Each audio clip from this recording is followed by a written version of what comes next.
Bom, o meu mini currículo já foi falado. Nós vamos falar, então, ultrassonatoção testicular aguda e aspectos legais. A demanda dessa aula surgiu de uma ideia, de uma defesa que a gente estava ajudando um colega, membro associado da SBUS, exatamente num caso de processo médico devido à perda testicular em decorrência de um atraso no diagnóstico e tratamento da torção testicular aguda.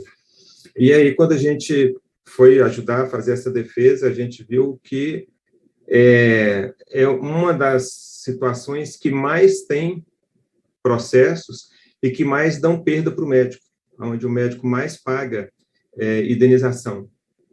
Então, vamos falar um pouco sobre o diagnóstico diferencial do escroto agudo, porque não é só a patologia torção testicular aguda. Se fosse a única, o diagnóstico era fácil. Mas a gente entra nos diagnósticos diferenciais. A torção testicular, a orquiepididimite, torção de apêndices testiculares, dor escrotal aguda associada à púrpura de Enoch-Schaulein, edema escrotal idiopático agudo, trauma escrotal e a hérnia inguinal indireta, eventualmente, pode ser um diagnóstico diferencial também. Hérnias encarceradas podem dar dúvidas diagnósticas. E de importante, o que a gente tem? Quais são as situações que mais dão confusão diagnóstica? A orquiepididimite e a torção testicular. A gente incluiu aqui o trauma testicular devido a ser uma emergência que exige tratamento adequado também, sem perda de tempo. Mas o diagnóstico diferencial mais difícil e que mais dá dúvida na clínica seria entre a orquiepididimite e a torção testicular. Para o clínico que está de plantão, para o médico emergencista, é esse o nome, ele pode ter dificuldade em fazer o diagnóstico. Para o urologista já é mais fácil, devido à experiência adquirida na patologia específica. Mas, geralmente, ele vai passar primeiro pelo pediatra, pelo clínico, talvez por um cirurgião, né, um médico generalista de plantão. E esse médico, às vezes, não tem tanto conhecimento dessa doença, tanta experiência nesse diagnóstico. E o que vai fazer o diagnóstico diferencial, além do quadro clínico, o padrão ouro é o ultrassom com Doppler. Isso não tem dúvida. E tivemos, inclusive, outra demanda de defesa profissional também, que foi uma das Unimedes aí que estão cortando o pagamento do Doppler. Eles alegam que não precisa do Doppler. Então, se não precisa do Doppler, você não faz o diagnóstico diferencial entre a orquiepididimite e a torção testicular. Porque, do ponto de vista de imagem, somente com a ecografia, a situação é muito semelhante. Lembrando um pouquinho aqui da técnica da ultrassonografia da bolsa escrotal, né? Realizar um exame clínico, a palpação, a exposição, perguntar ao paciente o que ele está sentindo, dor, há quanto tempo, como começou, a primeira vez que tem exame anterior. Essa anamnese ecográfica, né? A anamnese dirigida por o exame ecográfico, ela é muito importante.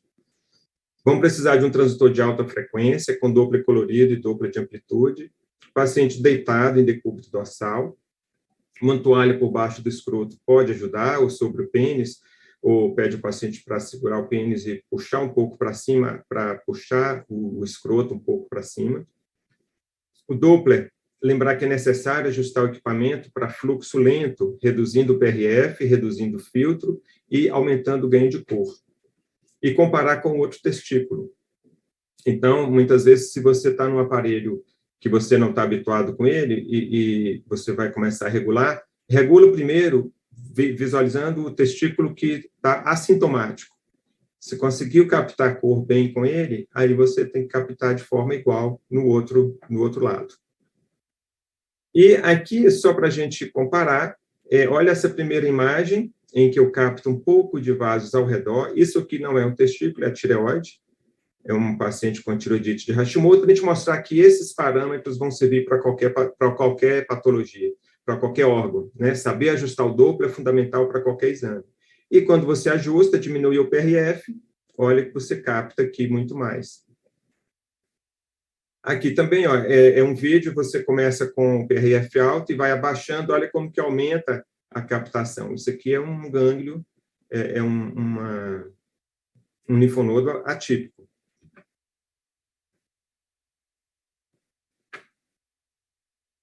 Então, aqui, começa o exame do testículo, né, fazendo a avaliação em modo BET, olhando as dimensões do testículo. A gente sugere que deva colocar o volume testicular nos laudos. Aqui um exame comparativo, foi feito aqui uma imagem panorâmica, né, mostrando aqui a bolsa escrotal direita, a esquerda, o septo entre os dois. Então, testículo simétrico, textura homogênea, uma ecogenicidade média. Essa é a aparência do testículo normal, contornos regulares, lisos. Se a gente aperta um pouquinho com o transdutor, a gente sente que ele é macio, que ele deforma ali um pouquinho. E tem um aspecto elíptico. E aqui a cabeça do epidídimo, no polo superior do testículo. Obtendo essa imagem com o transdutor longitudinal, você traz ela para a lateral um pouquinho para visualizar o corpo e a cauda do epidídimo.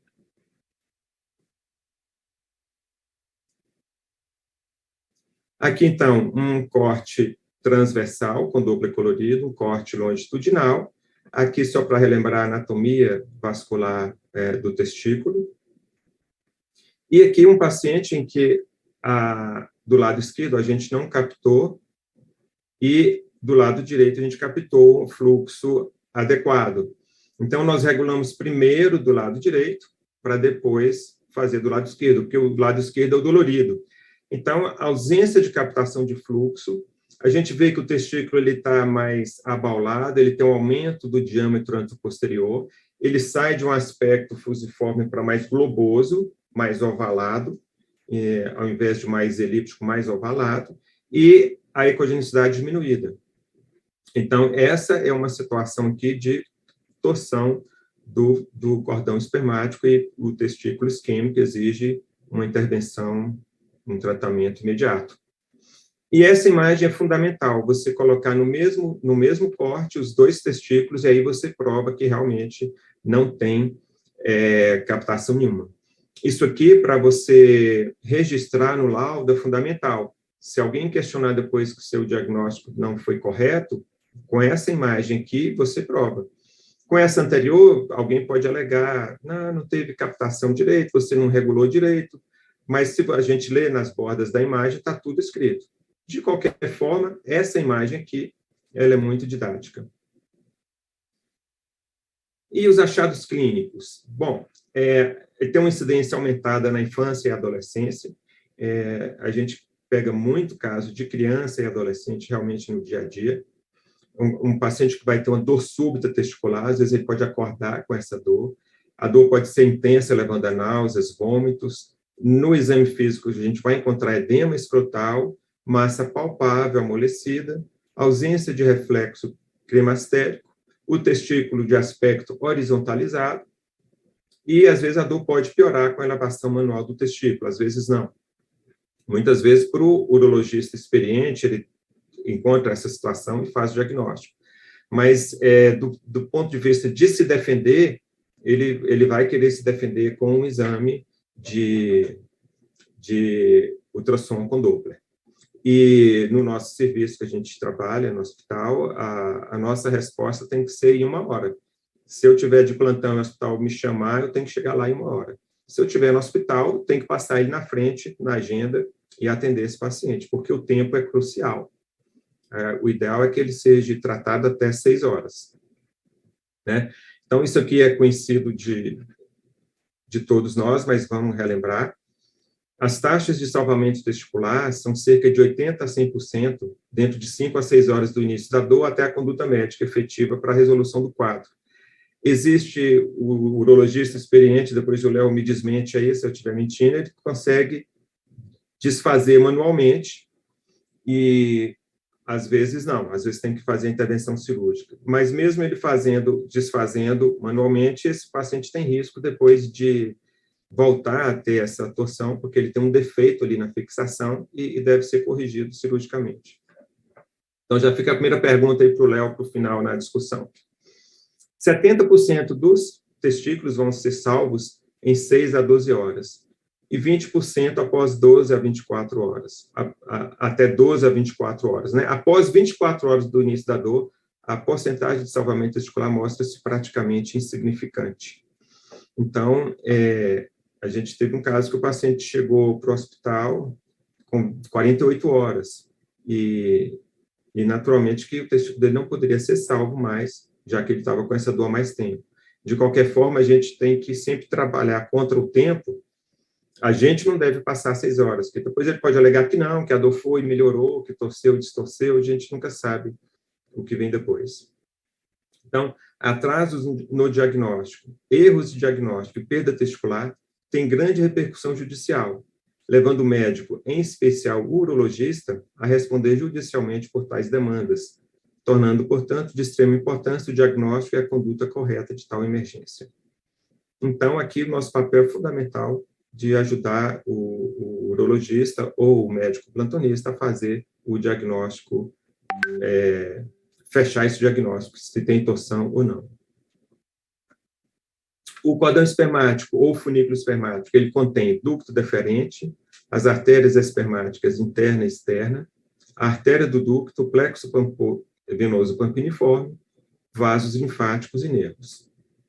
O testículo encontra fixado as túnicas escrotais por 3 pontos, no próprio cordão espermático, no hilo testicular, localizado no bordo posterior, e no gubernáculo testis, que insere e fixa o polo inferior do testículo. Na torção do testículo, você tem a torção extravaginal, que geralmente vem em recém-nascidos, e aí, às vezes, o testículo já vem necrosado ao nascimento, e a torção intravaginal, 90% dos casos em pré-púberes e púberes, e nesses casos a gente encontra o sinal do badalo de sino. A túnica vaginal recobre parte do funículo espermático, possibilitando que o mesmo gire livremente no interior da túnica. Então, é isso aqui que vai acontecer. Ele vai rodar e vai levar a uma isquemia. Essas veias vão ficar colapsadas e não vai poder haver o retorno venoso adequado. E aí o fluxo arterial não vai poder ser efetivo. E esse testículo vai evoluir, então, para um infarto. Nesse trabalho aqui, ele sugere o seguinte organograma. Fez anamnese e exame físico. Torção com dor a menos de 6 horas, realizar a cirurgia.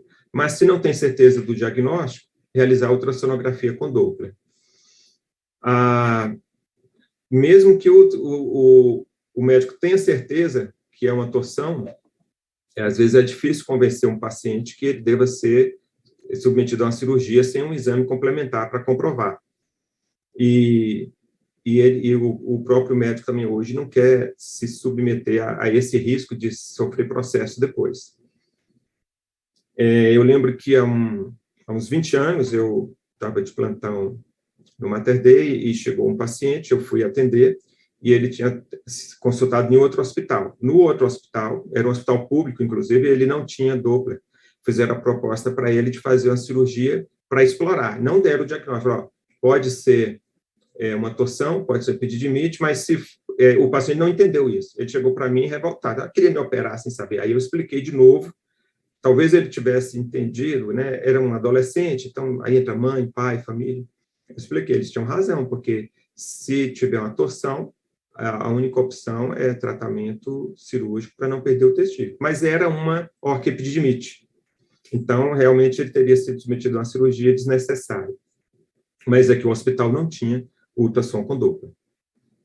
Então, se tem fluxo sanguíneo normal ou aumentado no testículo, o diagnóstico é de inflamação ou torção de apêndice.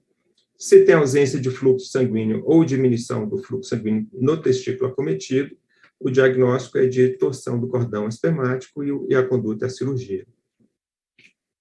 E os achados, então, né? No modo B, né, ele pode ser normal nas primeiras horas, entre 4 e 6 horas o testículo já fica aumentado hipoecóico e com o tempo ele vai se tornar heterogêneo. O epidídimo fica aumentado e hipoecogênico, pode ter uma hidrocele reativa, espessamento da parede escrotal, Ao Doppler, ausência de fluxo. Em torções incompletas, menor que 360 graus, o fluxo pode ser detectado mais diminuído em relação ao lado assintomático. Nas fases mais tardias, pode ter um aumento peritesticular. Na torção completa, uma outra coisa que acontece é formar uma massa paratesticular. O epidídimo espessa muito, fica aquela massa palpável, isso geralmente depois de 24 horas.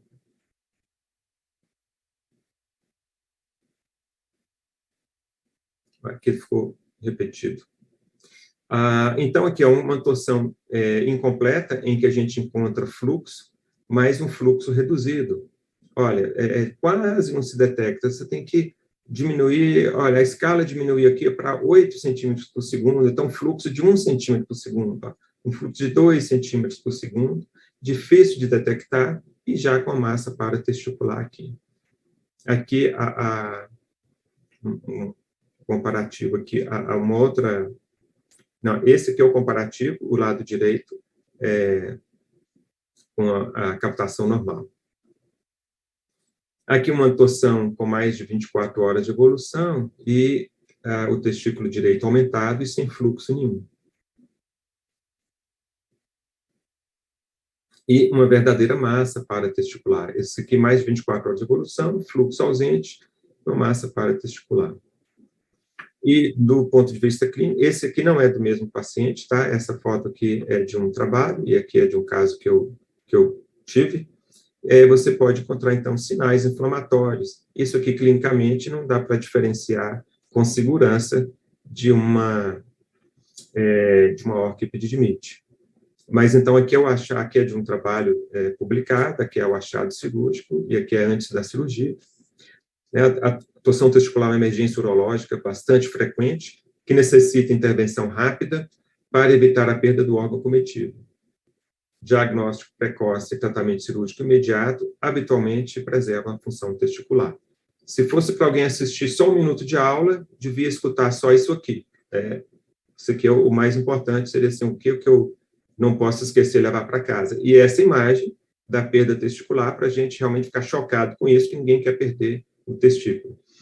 Sabe que eu tive um paciente que foi uma catástrofe, porque ele veio fazer um ultrassom tinha acho que 19 ou 20 anos, não mais que isso, e ele tinha uma deficiência de desenvolvimento masculino, e ele foi fazer ultrassom da bolsa escrotal e eu não achei o testículo dele em lugar nenhum. E ele falou que quando criança teve uma dor no testículo, depois ele murchou, né? Atrofiou. Depois, passou um tempo, teve uma dor no outro testículo e atrofiou também. E por não conhecer, né, não foi levado a um tratamento, os pais não levaram, então ele ficou um paciente com os testículos totalmente atrofiado, que a gente nem conseguia ver no ultrassom. Imagina que é uma situação que ninguém gostaria de passar. E aqui um paciente que veio meses após a torção. Ó. Olha o que aconteceu com o testículo dele aqui, ó, todo atrofiado, o lado esquerdo normal. A natureza é sábia, deu 2, porque se faltar um, tem outro. Né? Então, paciente masculino, 36 dias apresentou dor testicular do lado esquerdo aguda, que o acordou à noite. Foi ao pronto atendimento, onde foi diagnosticado como epididimite e tratado com antibiótico terapia. Isso foi a história que ele me passou. A dor passou, mas apresenta endurecimento e espessamento do epidídimo. Então, aqui um caso de fase tardia de dor testicular. E com o Doppler mostrando aqui, ó, a ausência de fluxo do lado esquerdo e fluxo do lado direito. Também é um exame mais antigo, um aparelho mais antigo, de 2011. Então, aqui, ó, epidídimo heterogêneo, testículo, como descrever no laudo, né? Testículo heterogêneo, com áreas hipoecóicas de permeio, epidídimo espessado, hiperecogênico, heterogêneo, ausência de fluxo ao mapeamento Doppler. Aqui um diagnóstico diferencial importante, que é a torção do apêndice epididimal. Paciente com massa palpável, hipoecogênica, adjacente ao testículo ou ao epidídimo, né? Pode ser um apêndice testicular ou um apêndice de epidídimo. Um nódulo palpável, dolorido, sem fluxo ao Doppler, e o fluxo reacional aqui, ó, no epidídimo. Aqui é o mesmo caso anterior, testículo direito, normal, o testículo esquerdo, com fluxo no testículo, fluxo no epidídimo e o apêndice torcido. Para a gente falar do diagnóstico diferencial, a ortoepididimite pode ser viral ou bacteriana, é uma dor subaguda, edema e eritema escrotal, massa palpável amolecida, o paciente pode apresentar febre, disúria, polaciúria. Os veículos infectantes mais comuns são a clamídia e a gonorreia, e lembrar do vírus da cachumba. Ao modo B, o que a gente vai encontrar? Um epidídimo espessado, hipoecogênico ou hiperecogênico, espessamento da parede escrotal, uma hidrocele reacional, que pode ser anecoica, pode ter septos, pode ter debris e pode ter um aspecto mais denso, um testículo aumentado, hipoecogênico e heterogêneo. Então, no modo B, é muito semelhante à torção. E é o Doppler que vai fazer a diferenciação. Hiperemia e diminuição da resistência, um IR menor que 0,7 nas artérias do epidídimo e menor que 0,5 no testículo. Alto fluxo diastólico, fluxo venoso facilmente detectável. Então, aqui um caso de orquiepididimite, um testículo direito hipoecogênico aumentado, o testículo direito normal e o esquerdo aumentado, de mais globoso e hipervascularizado, hipoecóico heterogêneo. Aqui com o Doppler de amplitude, aqui com o Doppler colorido, e aqui um comparativo, o direito normal e o esquerdo com a orquite. Quando a gente faz um Doppler pulsado, com aquela imagem já é desnecessária, mas a gente de curioso faz, né? Então, olha aqui como que é um fluxo realmente diastólico muito alto, um IR menor que 0,50 aqui, e aqui o comparativo, né, o testículo direito e o esquerdo sem o Doppler, você tem ele hipoecóico aumentado, mas o Doppler que faz a diferença entre as duas patologias. E aqui o aspecto do fluxo no testículo direito, ó, não é o aspecto anatômico, e o IR é mais alto, ó, em torno de 0,65 aqui. Eu não estou conseguindo ler, mas era 0,65, e aqui era 0,50 ou menos. Aqui uma orquiepididimite, do lado direito alterado, do lado esquerdo normal. Aqui um outro caso de orquiepididimite, olha, epidídimo aumentado, hipoecogênico ou hiperecogênico, espessamento da parede escrotal, a bolsa escrotal fica espessada, uma hidrocele reacional com septos, testículo aumentado, globoso e a vascularização bastante aumentada ao Doppler de amplitude.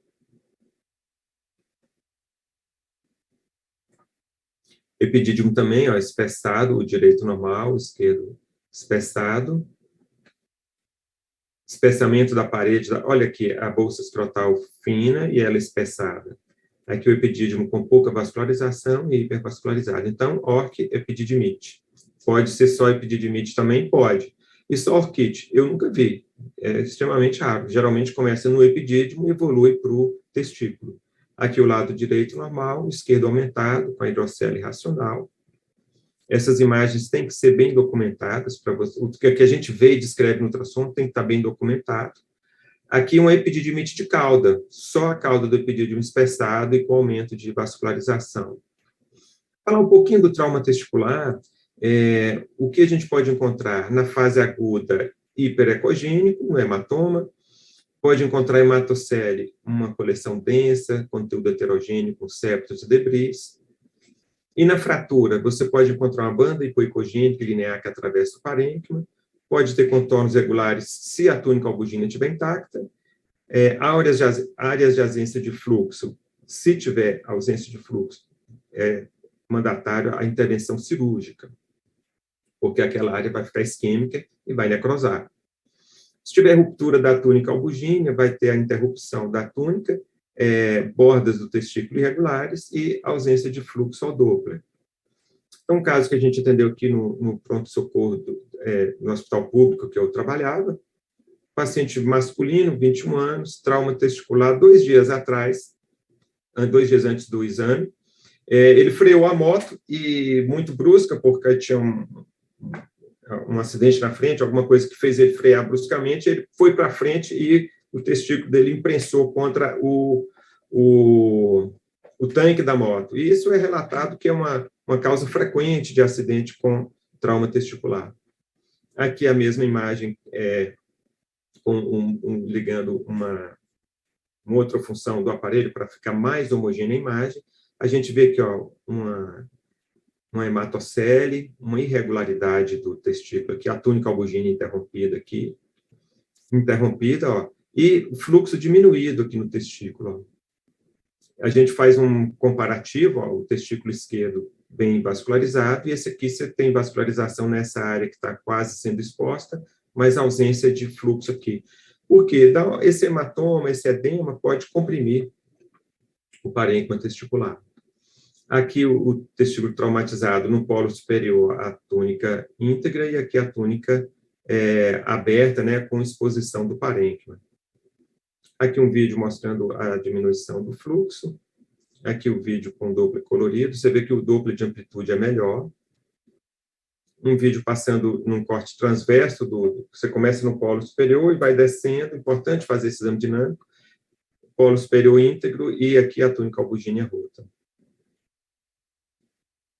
Aqui, né, o corte transverso no polo superior, o corte transverso no polo inferior. O cirurgião, eu pedi que ele fizesse as imagens para mim, ele fez. Então, olha, essa área toda arroxeada, depois aquele abrindo a túnica albugínea, a exposição do testículo que ele perdeu, e fez a rafia. Então, foi uma orquiectomia parcial, conseguiu preservar uma parte do testículo ali.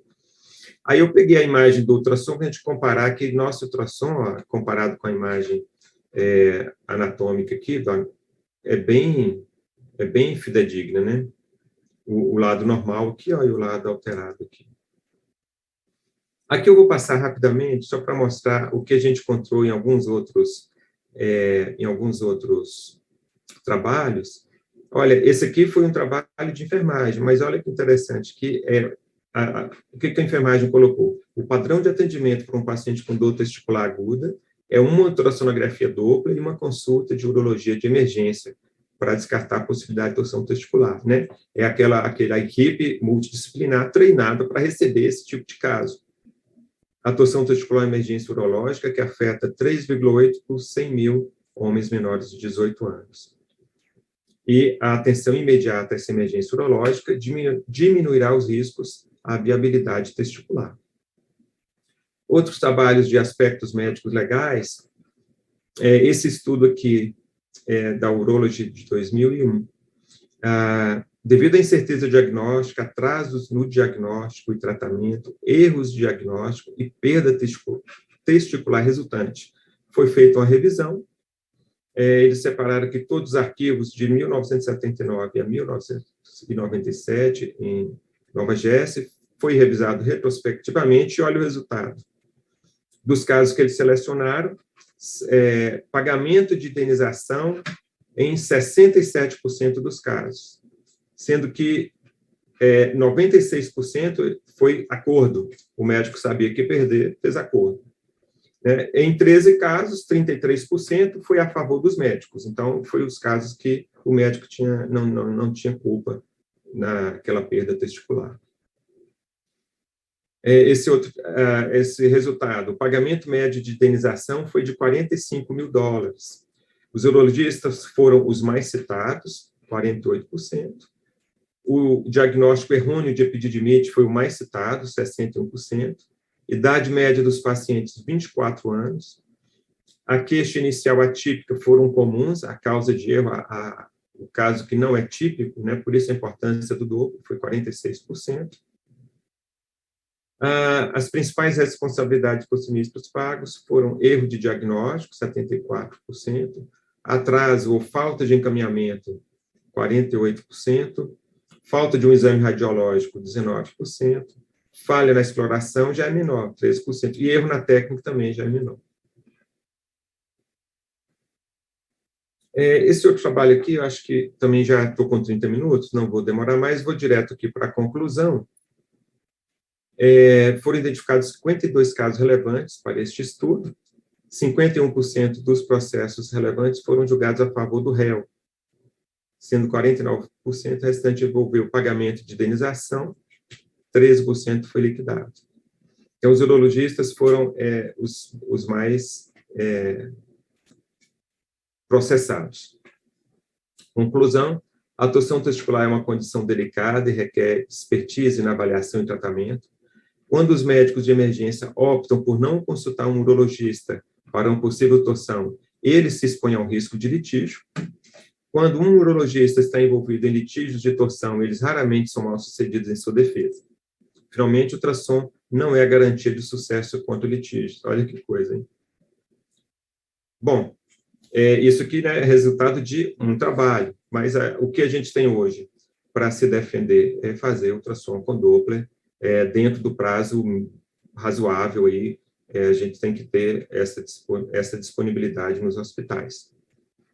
Chegando ao final, então, eu só queria convidar vocês para a próxima terça-feira, dia 10, a gente vai fazer aqui uma aula online do ICS, com um tema que é correlato.